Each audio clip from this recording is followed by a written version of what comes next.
Les Audacieuses, le premier podcast société de Podcasters Media, recueille les confidences de femmes de tous âges, toute culture, tout milieu, qui, un jour, ont osé.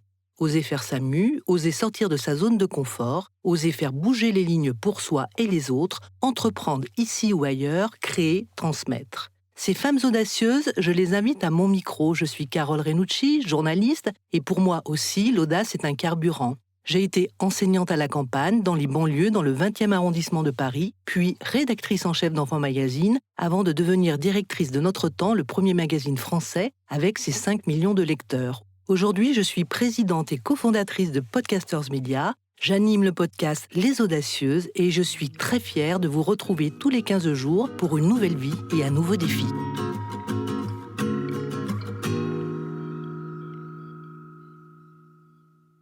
Aujourd'hui, j'ai le plaisir de vous accueillir, Tina. Vous êtes une sacrée bonne femme. À la lecture de votre livre, Une déflagration d'amour paru chez Robert Laffont, j'ai souri, un peu béatement, je l'avoue. J'aurais pu pleurer, m'émouvoir aux larmes, mais non. Le principal sentiment qui m'a traversée est celui de l'admiration devant autant d'audace, d'aplomb, de confiance en soi, de courage. Bref, ce qui fait défaut, en somme, à la plupart des mortels. L'urgence est votre moteur, la raison et la certitude vos guides.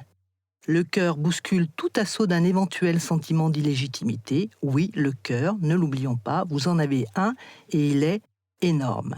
Je le redis, vous êtes une sacrée bonne femme et d'ailleurs, votre histoire parle pour vous.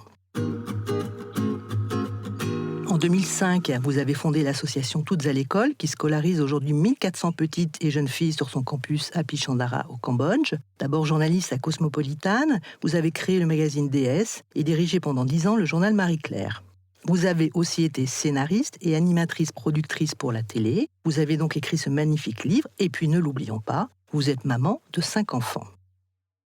Vous vous attendiez, Tina, à avoir cette vie-là? Est-ce que je m'attendais à avoir cette vie-là? Je ne sais pas. J'avais très très peur du vide, peut-être, quand j'étais jeune. J'ai rapidement senti, je me revois un peu ado, beaucoup rêvé. J'avais une amie, on rêvait beaucoup toutes les deux, elle s'appelait Karine, et on s'imaginait une vie de voyage, une vie de rencontre, une vie d'intensité, une vie avec des scènes fortes comme dans certains films, et en même temps, quand même, souvent tournée vers les autres tout de même. Pas du tout le côté qu'on peut avoir aujourd'hui, marque, bling bling. Bon, c'était pas non plus tout à fait la tendance de l'époque.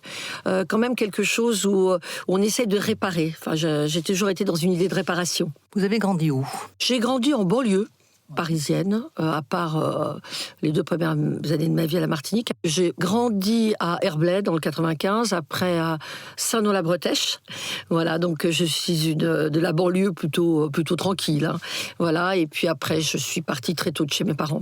Je suis partie à 16 ans d'abord faire ma terminale dans une institution à Épernay, et puis ensuite je suis partie. Voilà, et puis après je les ai retrouvés. J'ai eu très bon rapport par la suite avec eux, mais bon, disons que j'ai eu une jeunesse un peu rebelle. C'était un peu le fait de l'époque, non? La rébellion lorsque vous étiez ado? Oui, c'est toujours le fait, j'espère d'ailleurs, parce que quand on est jeune et qu'on n'est pas rebelle, c'est grave. Mais bon, c'est vrai que j'avais quand même un tempérament un peu ardent. Ma mère avait aussi un tempérament ardent, mon père aussi. Voilà, donc forcément, j'avais pas envie de me faire imposer des trucs. J'étais un peu fantasque, j'étais assez créative. J'aurais pu aller derrière dans une voie beaucoup plus de création. Et on m'avait imaginé là-dedans. Enfin, je veux dire, j'étais la créative de la famille, et finalement j'ai été dans quelque chose de beaucoup plus journalistique, même s'il y a eu toujours de la créa, bien sûr, de créer des magazines mais moins artistique. Voilà. Donc j'étais plus partie dans l'artistique au début. Quand vous étiez jeune, vous l'êtes toujours, Tina, mais oui, quand vous aviez autour de 20 ans d'esprit, autour de 20 ans, vous vous projetiez quand même dans une vie. Alors vous me parlez des autres, vous me parlez d'une ouverture, et déjà peut-être l'idée de donner un sens, comme on dit très fréquemment aujourd'hui. Vous projetiez comment? Vous voyez mariée, mère, une pro, c'était quoi votre... Alors, j'ai toujours voulu avoir très très jeune des enfants, mais dès l'âge de 16 ans, j'avais envie d'avoir un bébé. Donc ça, c'était... Alors c'est peut-être lié au fait que j'ai eu une petite sœur, j'avais 11 ans. Oui. On avait un rapport très très passionnel avec cette petite fille qui était tout le temps collée à moi et vice versa. Quand je suis partie en pension, mes parents m'ont collée en pension parce que j'étais une mauvaise influence pour elle, soi-disant. Je pense que c'était un peu dur cette rupture et j'avais envie de reconstruire ce truc-là. Donc je me suis toujours dit, je me souviens que quand j'ai eu ma première piole d'étudiante à Lille, j'étais partie à Lille suivre ma meilleure amie. J'avais mis des photos assez artistiques de petites filles, tout ça, dans ma chambre. Je disais à l'époque que j'allais avoir une fille, que je l'appellerais Clafoutis, mais j'étais un peu perchée. Hein. Donc, oui, bon, pas forcément un schéma traditionnel, marié avec... mais ça, c'était important. J'avais pas envie d'avoir une vie fade, j'avais pas mal de copains qui végétaient, voilà, et bon, j'ai fait la bringue pendant une année de façon assez intensive, mais au bout d'un an, je me suis dit, mais attends, j'ai envie de faire des trucs intéressants. Ça, j'avais cette envie-là. J'avais envie de comprendre ce qui m'entourait. J'avais envie d'avoir des clés du décryptage, etc. Vraiment. Donc, je me suis un peu mis un coup de pied dans les fesses. Bon. Eh ben, c'était sans doute une bonne chose. Preuve en est, c'est tout le parcours que nous allons retracer ensemble aujourd'hui. Les enfants, des hommes aussi, hein, avec lesquels vous avez partagé cette passion de l'enfance. Vous pouvez nous retracer rapidement ces compagnons de vie ? Alors c'est vrai que j'ai toujours été attirée par les hommes qui adoraient les enfants. Je sais pas, je dois avoir un détecteur. Mon premier mari était pédopsychiatre, donc... C'était vraiment ça, sa passion lui aussi. Il avait 33 ans quand j'ai rencontré, j'en avais 22. Et très rapidement, on s'est mis à parler d'enfants, d'éducation. C'était une façon un peu sous-jacente peut-être de se dire qu'on s'était trouvés. Et de se projeter comme ça entouré d'enfants. Le deuxième, bon, il travaillait pour moi dans mon unité de programme à TF1. Il était beaucoup plus jeune. Alors lui, par contre, il avait 10 ans de moins. Et je me souviens, il est rentré dans mon bureau. Et c'était une façon un peu de me draguer. Et il est arrivé, il m'a dit tu aimes les enfants ? Et je lui ai répondu pourquoi tu veux m'en faire un ? Il est devenu écarlate. Et en fait, c'était pour me parler d'un journal pour les enfants autistes qui s'appelle Le Papotin. Et tout de suite aussi, ça a tourné autour de ça. Et c'est vrai que... Et actuellement, je suis avec un homme qui ne fait que sauver des enfants parce qu'il est chirurgien cardiaque et notamment, il travaille pour la chaîne de l'Espoir. Donc, il opère des enfants à cœur ouvert, aussi bien en Afrique, au Cambodge, etc. Donc, lui, c'est plus au niveau des enfants. Et c'est vrai qu'il y a toujours eu cette attirance. Et aujourd'hui que les enfants commencent à partir de la maison, j'ai encore, disons, deux ados, on va dire. Et lui, ça y est, ils sont partis. On est un peu désarçonnés et on recherche beaucoup. De son côté, il y a des bébés qui arrivent. Bon, il y en a un. Et c'est vrai que rien ne nous rend plus heureux que de se retrouver avec la smala, quoi. On a ce besoin viscéral. Vous avez, Tina, eu 2 enfants donc avec votre premier compagnon, c'est ça ? Ils ont quel âge aujourd'hui, ces 2 enfants ? Alors, ils ont 32 et... attends que je me mélange, j'en ai 5. 31 et 34, je crois. Voilà, ça doit être ça, 83, 87. Jeunes adultes, ils vont passer la trentaine. Exactement. Votre fille est maman, hein, voilà, depuis très peu. Depuis 6 mois, 7 mois. Donc, c'est la première, Garance. Voilà. Donc, c'est un peu l'hystérie collective dans la famille. Voilà. Et puis, bon, je pense que la suite va bientôt arriver. Et moi, je trouve ça génial. Je me dis, c'est bien, j'en ai fait 5, je vais en avoir plein. S'ils en font 4 ou 5 chacun, oui, je vais pouvoir faire une salle de classe, pratiquement. Tout à fait. Voilà. Donc, c'est cool. Donc, ensuite, 2 autres avec Stéphane, je crois. Avec Stéphane, absolument. Celui qui m'avait demandé si j'aimais les enfants. Finalement, on en a eu 3, on en a eu 2 et on a adopté la dernière. Voilà. Donc, sa question était assez pertinente, finalement. Absolument. Donc, on va peut-être rentrer dans l'histoire maintenant, cette histoire de Happy Chandara. Donc, vous partez au Cambodge en vacances, oui. C'est ça. Et là, c'est le titre de ce livre, la déflagration, il faut que je le dise correctement quand même, d'amour. Moi, j'ai beaucoup visualisé les choses au travers de votre récit. Et notamment, il y a une image qui est très forte, c'est celle du champ de salade. Vous pouvez nous en parler ? Alors ça, c'est la rencontre justement avec cette petite fille cambodgienne. Donc on part en vacances avec mes 2 derniers enfants de l'époque, c'est-à-dire Mathis et Carla, qui ont respectivement 3 ans et 6 ans. Et on part au Cambodge. Voilà, on décide d'aller voir le Cambodge, d'aller découvrir le Cambodge. Et on décide aussi d'aller porter des vêtements dans un orphelinat. Et là, je rencontre une petite fille qui va très mal, qui est assise sur un banc, qui pleure dans ses bras. Et je la prends dans mes bras, il était prévu que je déjeune là-bas avec le directeur de l'orphelinat sur place. Et pendant toute la journée, elle reste collée à moi. Et pas un seul moment, elle n'accepte de me regarder. Elle tourne la tête, comme si elle avait peur de me regarder, d'être déçue. On sent que je sais pas, je commence à imaginer que c'est une petite fille qui a dû être trahie, parce que pourquoi elle me serre si fort et pourquoi elle ne veut pas me regarder. Et c'est une petite fille qui, effectivement, se baladait comme ça dans le jardin, avec un petit bâton. Elle avait toujours un petit bâton. Je crois que c'était une façon de sa petite arme pour se protéger. Et qui était dans il y a un petit champ de salade. Et évidemment, on demande autour de moi, mais qui est cette petite fille? Pourquoi elle est si malheureuse? Elle avait un air tellement triste. Et puis, ils étaient un peu, oh là là, on ne sait plus trop, ils vont regarder les registres. En fait, elle était arrivée depuis à peu près 4 mois. Elle venait d'un autre orphelinat qui avait fermé, Kling Klang. Et elle était, voilà, c'était une petite fille qui était posée là. Ils ne savaient même pas son prénom, Chandara. Et je me suis rendu compte d'ailleurs par la suite qu'elle ne répondait pas à son prénom. Elle vivait vraiment comme un petit chiot. Et voilà. Donc c'est cette rencontre. Et quand je parle de déflagration d'amour, c'est vrai que quand je suis sortie de cet orphelinat le soir, donc on continuait notre périple, et elle marchait à côté de moi, quoi. Elle était tout le temps dans ma tête, Chandara. C'était obsessionnel. Et je me suis dit, mais elle peut pas rester là, quoi. C'est pas possible. Elle est trop triste, trop malheureuse avec son petit bâton. Et j'ai rappelé le médecin pendant le voyage. Et je lui ai dit, j'espère que vous allez trouver des parents adoptifs. En plus, c'est compliqué parce que le Cambodge était fermé avec la France. C'était un peu compliqué au niveau de l'adoption. Il m'a dit, bah oui, mais bon, c'est plus un bébé. Souvent, les parents adoptifs, ils préfèrent un nourrisson. Et puis, à un moment, je le rappelle, je lui dis, vous savez, quand même, moi, je vais essayer de lui trouver des parents. Voilà, je m'étais déjà dit, je vais faire quelque chose. Et très malin, il me dit, bah, si c'est ça, avant de reprendre votre avion à Phnom Penh pour rentrer en France, repassez, revenez la voir. Oui, on ne me l'a pas dit 2 fois. Donc, nous voilà partis en famille, on est allé acheter une poupée, tout, je me souviens, on est allé, une petite poupée en chiffon. Vos enfants avaient assisté à cette rencontre? Oui, ils ont été là présents à vraiment la scène originale, ils étaient là. C'est bien d'ailleurs, parce que je pense qu'il n'y a jamais eu de mystère pour eux. Et quand ils l'ont vu arriver après, quelques mois après, dans la maison, je me souviens, Mathis, il m'a regardé, c'était un peu, non mais elle a pas blagué, maman nous l'a vraiment ramenée à la maison. Et en même temps, ils étaient très émus, très gentils avec elle, ils lui parlaient tout doucement. Ils visitaient la maison. Ils ont toujours été extrêmement accueillant et délicat avec cette petite fille qui d'emblée a partagé la chambre de Carla qui avait le même âge, parce qu'en fait elle avait le même âge, hein, c'était la petite blonde et la petite brune, et il se trouve qu'au dernier étage de la maison, Carla avait une très grande chambre qui était vraiment très très grande, que j'avais pas mis de cloison et tout parce que c'était vraiment sympa, c'était un espèce d'espace comme ça et je me suis dit, bon bah elle avait un petit lit, vous savez, ces lits en fer forgé super mignon, alors du coup j'en ai dégoté un deuxième et j'en ai mis un deuxième, quoi. C'était vraiment la chambre de boucle d'or. Et donc Théa, elle est devenue Théa, Chandara s'est installée là, et c'était super touchant de les voir toutes les deux gérer leur petite vie. Alors Carla était un peu en retard dans le langage, elle parlait très peu, et Théa, alors c'était la soupe au chou, je croyais qu'elle parlait le cambodgien mais pas du tout, voilà, c'était et elle faisait quand même leur petit bout de chemin ensemble, c'était vraiment super touchant.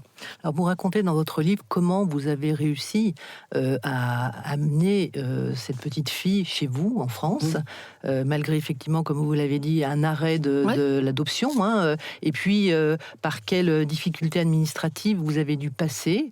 On vit ça comme un roman, hein, c'est-à-dire que on sent toute la violence et puis toute la difficulté que ça implique, les coups de fil. Voilà, on le vit vraiment avec vous et je dois dire que c'est palpitant, c'est un vrai roman, votre vie, Tina. Ah bah ça a été une véritable aventure, hein, cette histoire-là. Moi-même, je suis embarquée dans un truc, parce qu'effectivement, donc, on finit par rentrer à Paris au bout du voyage. Moi, je suis retournée voir cette petite fille avec la famille. On lui a donné la poupée. C'est d'ailleurs à ce moment-là que pour la première fois, elle m'a regardée. Et je me souviens de ce moment, je lui mettais des dragibus devant elle. Et elle, avec une rapidité extraordinaire, sa petite main chopait le dragibus. Et à un moment, elle m'a regardée, mais intensément, avec son regard noir de Cambodgienne en amande. Et voilà, et donc je suis partie. Je me souviens que je lui ai dit à l'oreille, je vais te sortir de là. Et c'était évident pour moi. Donc j'avais évidemment gardé un contact avec l'orphelinat. Et peu de temps après, je me souviens, j'allais à Marie-Claire, j'allais à la rédaction, j'étais en voiture. Téléphone sonne, c'était le médecin de l'orphelinat qui me dit, tu sais Tina, on sait finalement pourquoi cette petite n'a pas été adoptée. En fait, elle avait un problème de santé, donc je ne vais pas m'étaler là-dessus. Mais un truc qui facilite pas l'adoption. Et il me dit, bah écoute, si tu veux, je peux peut-être... Alors moi, je lui dis d'emblée, pour nous, c'est pas un problème. Et il me Donc d'un seul coup, possibilité même que nous l'adoptions. Mais c'est marrant parce que possibilité, mais en même temps, évidence immédiate.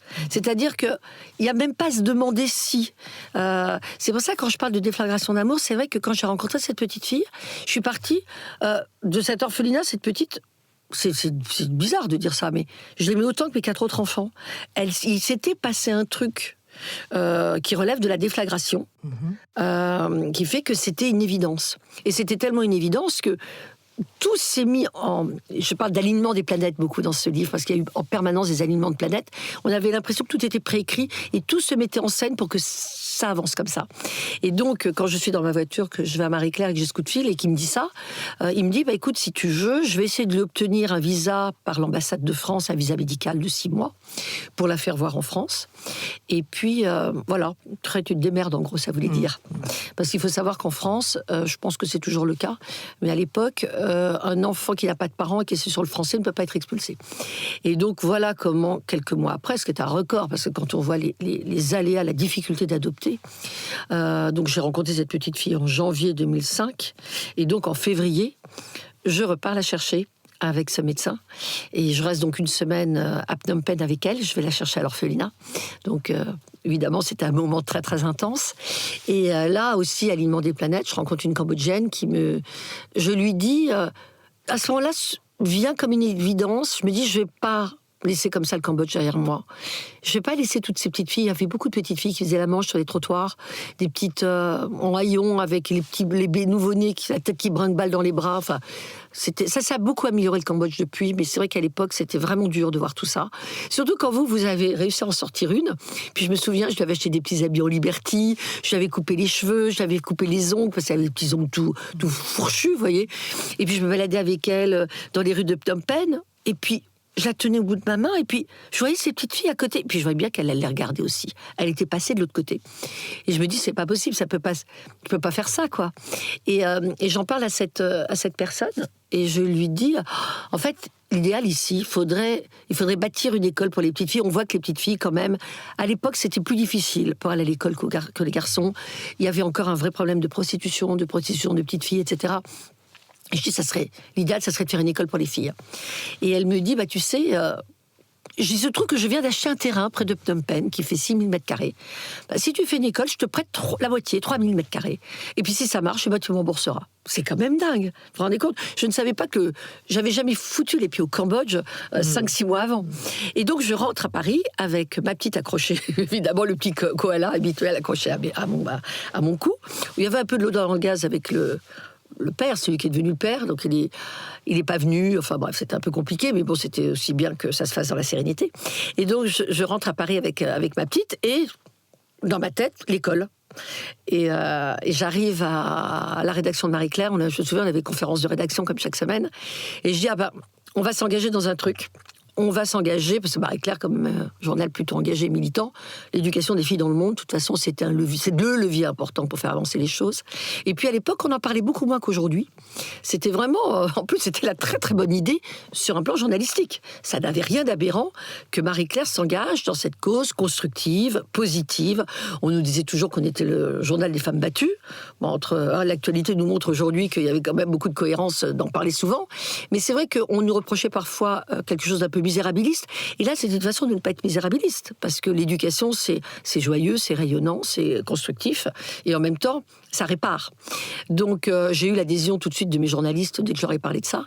Et puis là encore, alignement des planètes, il y a un mec que je connaissais, Jean-François Daniel, parce qu'on avait œuvré ensemble contre la peine de mort aux États-Unis un petit peu avant, lors de l'élection de Bush, je me souviens. Et il vient me voir, il me dit, tu sais, Tina, on devrait faire un truc, la rose Marie-Claire, on vendrait des roses, et ça permettrait on pourrait reverser l'argent à Ni pute ni soumise. On parlait beaucoup du mouvement Ni pute ni soumise à l'époque. Bon, j'ai rien contre Ni pute ni soumise, je pense que c'était très important. Mais je lui dis, attends, non, on va vendre ça pour l'éducation des filles dans le monde et on va soutenir des projets. Et moi, ça me permet du coup de créer ce premier projet d'une école au Cambodge. Et c'est comme ça que c'est parti très très vite. Parce que comme finalement c'était la très bonne idée de parler de ça à ce moment-là, et que j'ai eu une adhésion de tout le monde, eh bien il se trouve que, écoutez, je suis rentrée du Cambodge en mai 2005. En novembre 2006, le premier bâtiment a été construit, c'était la première rentrée des classes. Mais tout ça va très vite, tout ça est d'envergure. Comment vous le vivez? Je veux dire, vous êtes dans une espèce de trépidation, d'émulation, d'excitation permanente. Comment ça se passe dans votre tête? Oh, je suis à fond, c'est sûr que je suis à fond. Bon, je suis quelqu'un d'assez à fond, hein. On va me dire que j'étais à fond quand je suis après le magazine Marie-Claire, voilà. Mais là, il y a un peu un cumul, là. Il y a un cumul, parce qu'il y a une dimension extrêmement... Enfin, il y a une résonance beaucoup plus intime et beaucoup plus forte quand vous êtes sur un projet comme ça pour sauver des enfants. Plus que quand... Même si un journal comme Marie-Claire a un rôle social, hein, ou Déas avait un rôle social, c'est quelque chose de beaucoup plus puissant à l'intérieur de soi. Donc, vous ne connaissez pas la fatigue, vous bossez encore plus, vous avez plus d'idées parce que vous êtes sous adrénaline, et puis vous rendez compte que comme les portes s'ouvrent au fur et à mesure, parce que la nature a horreur du vide et que finalement c'était le bon moment de faire ça, et bien du coup vous avez confiance en vous et vous avancez.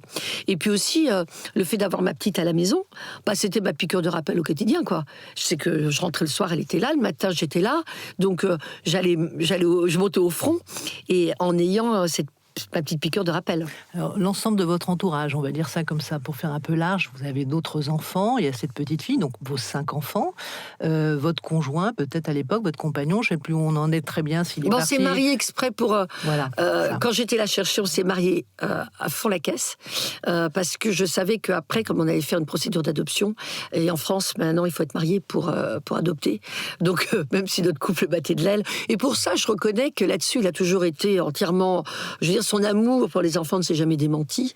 Et pour lui, il était évident que si on avait la possibilité de sauver cette petite fille, c'est pas parce qu'on ne s'entendait plus très bien qu'on n'allait pas sauver cet enfant. Et on a eu... Alors évidemment, une assistante sociale ne nous aurait jamais donné l'accord dans ce cas-là, parce que c'est toujours très...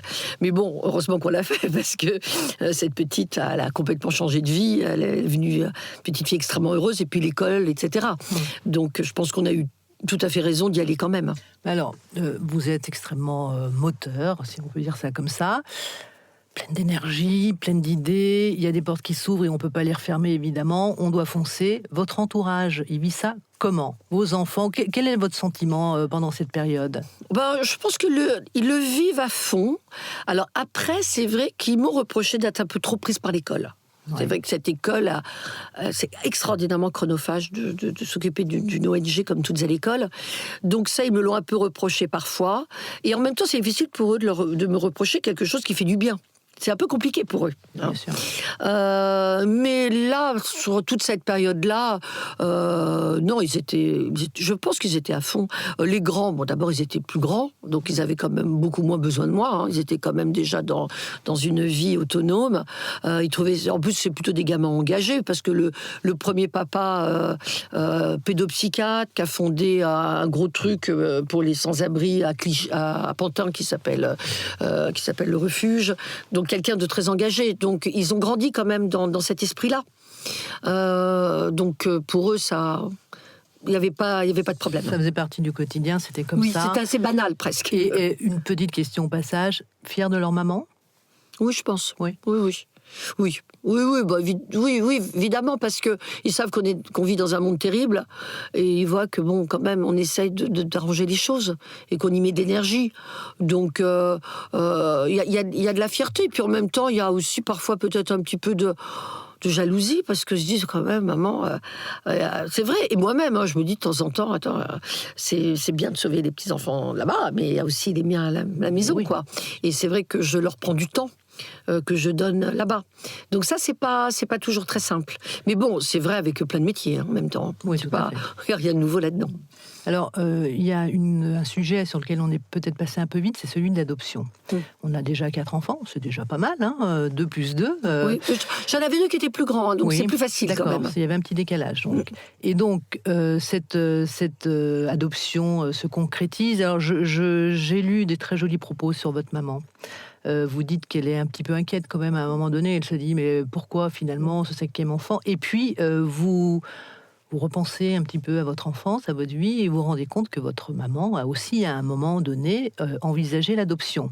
Donc vous faites un lien, je dirais, assez naturel entre ces deux histoires, tout simplement. Donc finalement, c'est quelque chose qui rentre dans la norme, dans votre histoire, on est d'accord. Juste sur votre maman encore, parce que je trouve que ça vaut vraiment le coup aussi. On a le livre entre les mains à un moment donné. Il y a de très très jolies pages sur ce que vous en dites. J'invite vraiment les auditeurs à aller lire ces pages parce que c'est une belle ode à la maman.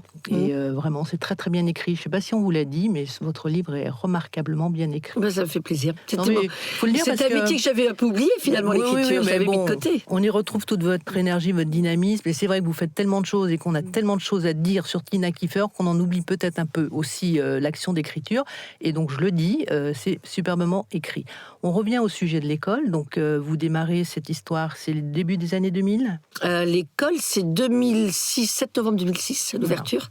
Donc, ça va faire, ça fait plus de 15 ans, déjà. Donc, 15 ans, donc ça veut dire le temps d'une scolarité pour ces petites filles.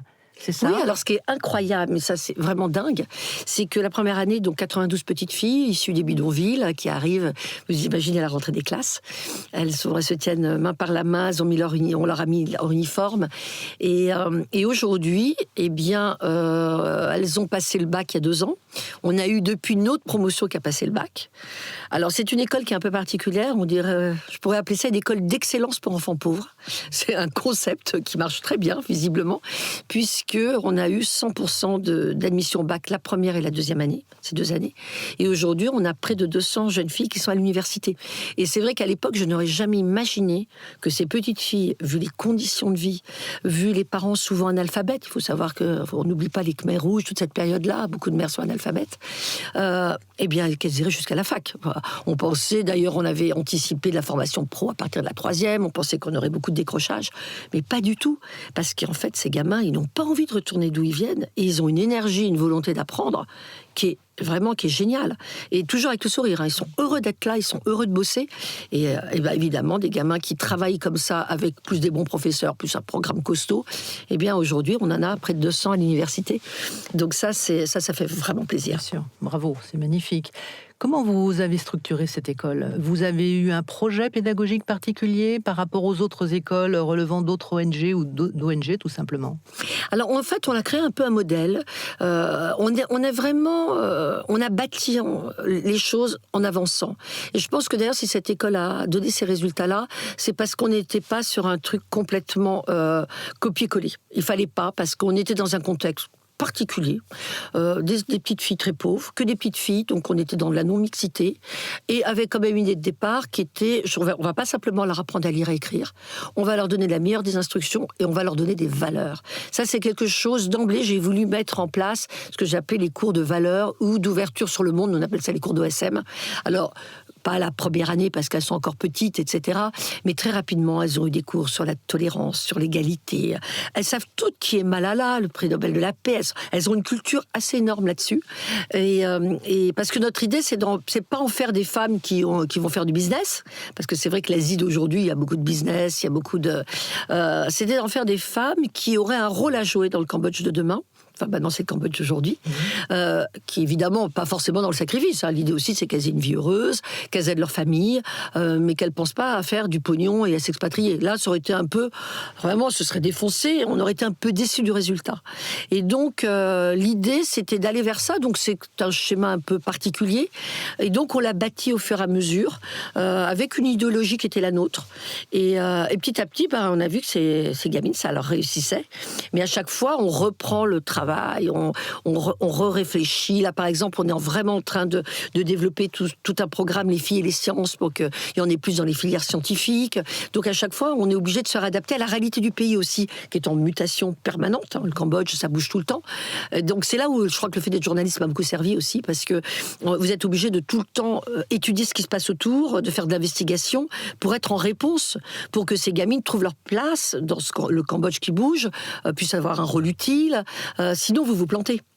Donc ça, intellectuellement, c'est vachement intéressant. Les équipes d'enseignants en place sont des équipes cambodgiennes essentiellement? Alors essentiellement, écoutez, maintenant on a près de 300 personnes qui bossent sur le site, parce que bon, c'est pas simplement une école, il y a un centre médico-social, il y a un internat, il y a une école de permaculture, etc. Et on doit avoir à peu près 285 Cambodgiens sur 300. Donc l'idée, c'est évidemment d'essayer d'autonomiser au maximum. Alors il y a certains secteurs où c'est un petit peu difficile parce qu'il y a des métiers qui n'existaient pas quand on a monté l'école et on n'a pas encore la même expertise que nous. Par exemple, conseiller en orientation, assistante sociale, il y en a beaucoup maintenant, mais il y en avait très peu. Et puis au niveau aussi, tout ce qui est directeur des opérations, nous on a quand même des critères d'exigence, d'obligation de résultat parce que ça se gère comme une entreprise si on veut que ça marche. Je veux dire, les donateurs nous font confiance, ils nous donnent de l'argent, c'est pas pour qu'on aille faire n'importe quoi avec cet argent. Et nous, notre truc, c'est que ça doit aller aux petites filles et il faut que ça ait le maximum de bénéfices pour les petites filles. Donc tout ça, c'est un travail dans ce sens-là. Et du coup, je me souviens plus de votre question. Voilà. C'est pas très grave, mais moi j'en ai une autre qui m'est venue, c'est celle de votre relation avec les autorités sur place. C'est compliqué, vous avez dû travailler avec eux? Ça a été simple finalement. Bon, c'est un pays, vraiment c'est un pays qui s'améliore, ça je tiens à le souligner. À l'époque, on avait envie d'être tranquille, on n'avait pas envie de te récupérer ni quoi que ce soit. Bon, d'abord, il faut savoir qu'il y a beaucoup d'ONG au Cambodge. Je pense qu'il y en avait même encore beaucoup plus il y a 15 ans. Donc on est un peu noyé dans la masse. En plus, ce qui est bien, c'est qu'on n'était pas dans Phnom Penh même, donc le fait d'être à 15 km en zone rurale, on était un peu planqué, et c'était aussi bien. Voilà, parce que, alors évidemment, on a le MOU, on a l'autorisation d'exercer. En fait, quand on a monté l'école, à l'école publique, les gamins n'avaient cours qu'à mi-temps, faute de professeurs. Bon, faute de professeurs parce que héritage, Khmer rouge, on a tous les intellectuels, pas assez de profs, etc. Donc, il n'y avait cours qu'à mi-temps. Nous, elles ont 39 heures de cours par semaine. Ça ferait hurler les profs ici, mais bon, elles s'en portent très très bien. Et sur ces 39 heures de cours, elles ont donc le cursus cambodgien et elles ont le cursus qu'on a apporté nous. C'est-à-dire l'anglais, le français, les fameux cours de valeur, d'ouverture sur le monde, etc. Et donc, ça fait un cursus complet.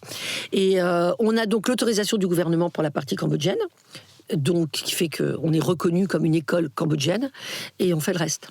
Donc on a des relations avec eux. Ils nous trouvent très efficaces, ils nous le disent. On a même j'ai eu droit à une médaille à un moment, d'ailleurs, je ne sais plus très bien ce que j'en ai fait, mais j'ai eu droit à une médaille. Donc non, ce qui est bien, c'est de voir qu'au niveau de l'éducation nationale du Cambodge, ça évolue dans le bon sens. Ça a mis un peu du temps au début, on était parfois un peu...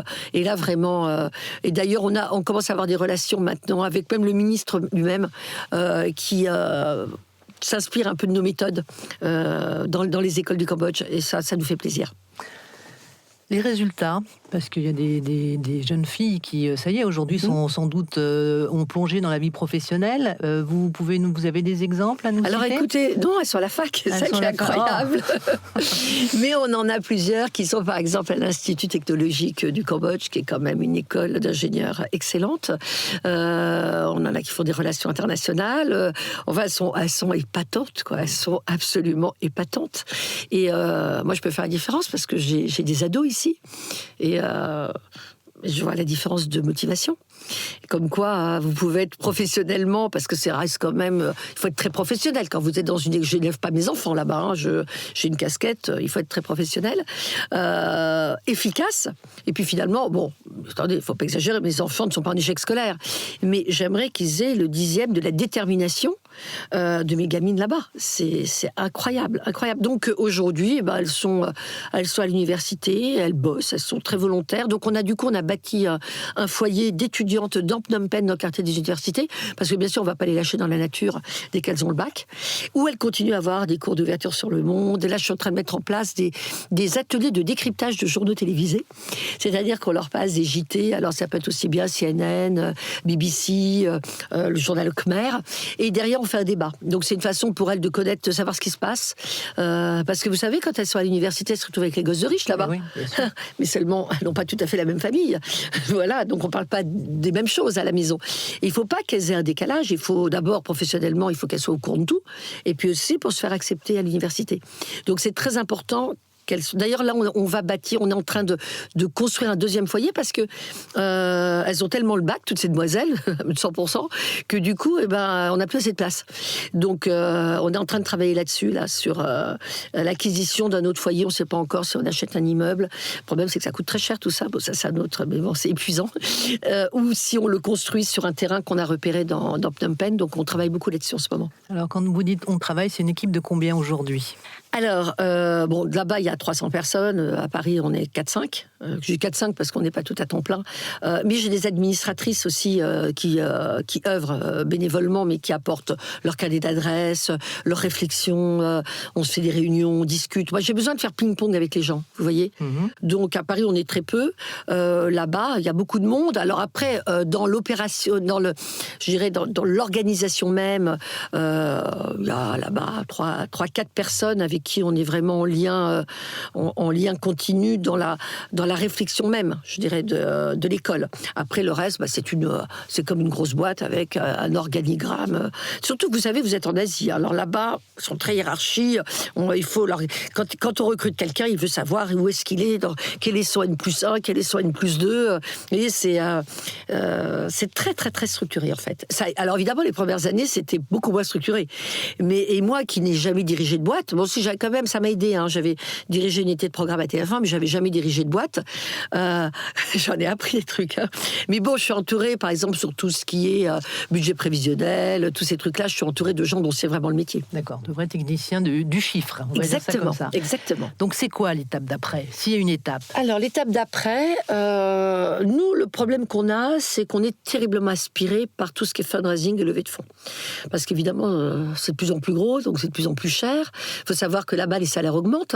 C'est ce qui est normal. Nous, on a la concurrence des écoles privées aussi.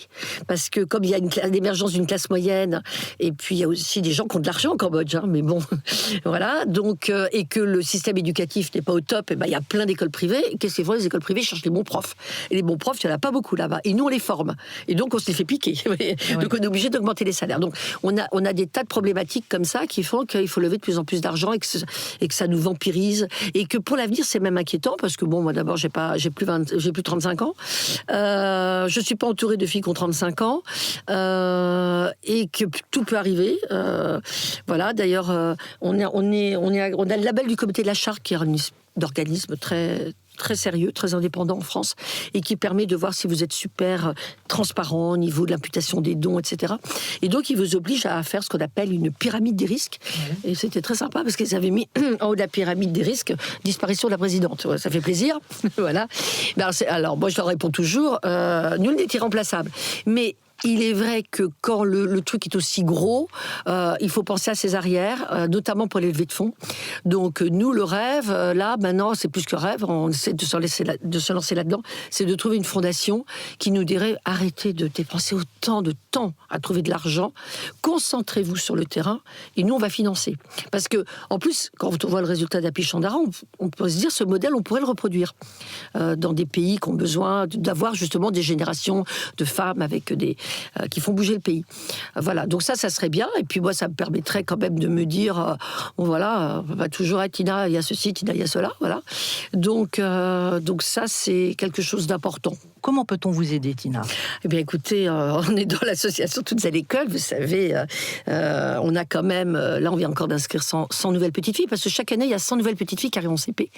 Et ces petites filles, elles sont parrainées par des particuliers, donc c'est pas grand-chose, c'est 35 € par mois, après déduction, ça doit faire, je sais pas, dans les 12 € par mois. Et c'est hyper important pour nous de faire parrainer ces enfants. Donc, si vous voulez parrainer une petite fille, vous recevrez de ses nouvelles. Vous pourrez même la visiter si vous venez au Cambodge et venir voir Happy Chandara. Voilà, ça serait super. Et puis, si jamais vous connaissez de grosses fondations, n'hésitez pas. On vous en parle, voilà. Bien sûr.